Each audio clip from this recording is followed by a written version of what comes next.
Mbak, kancane aku masak ya mbak. Dino iki aku pengen masak jangan gereh, terus mari ngono ki ngulup.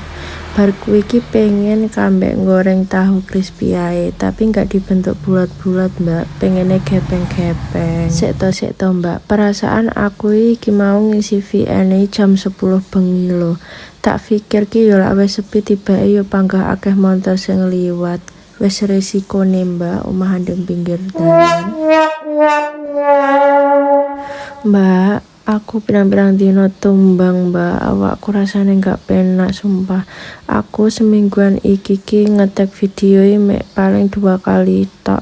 Sisane aku wis nggak duwe stok video mbak, krono aku dhewe selama 1 minggu iki bener-bener repot sampai nggak kober masak mbak. Aku mendino akhirnya aku nggak duwe stok video blas lo sing tak upload rasane awak kesel mbak, pikiran kesel, pokoknya campur-campur jenenge iki rasane kok kayak kesel.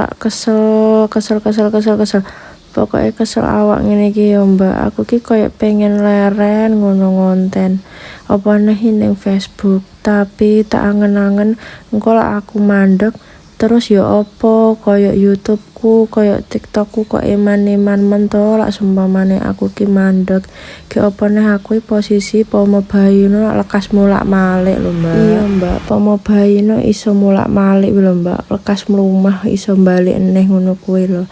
Lak sumpamane aku mandek ki yo eman-eman banget, tapi lak diterusne rasane kok kuwesel no. Marai nyapo sing gare kesel ki urung menghasilkan lho mbak.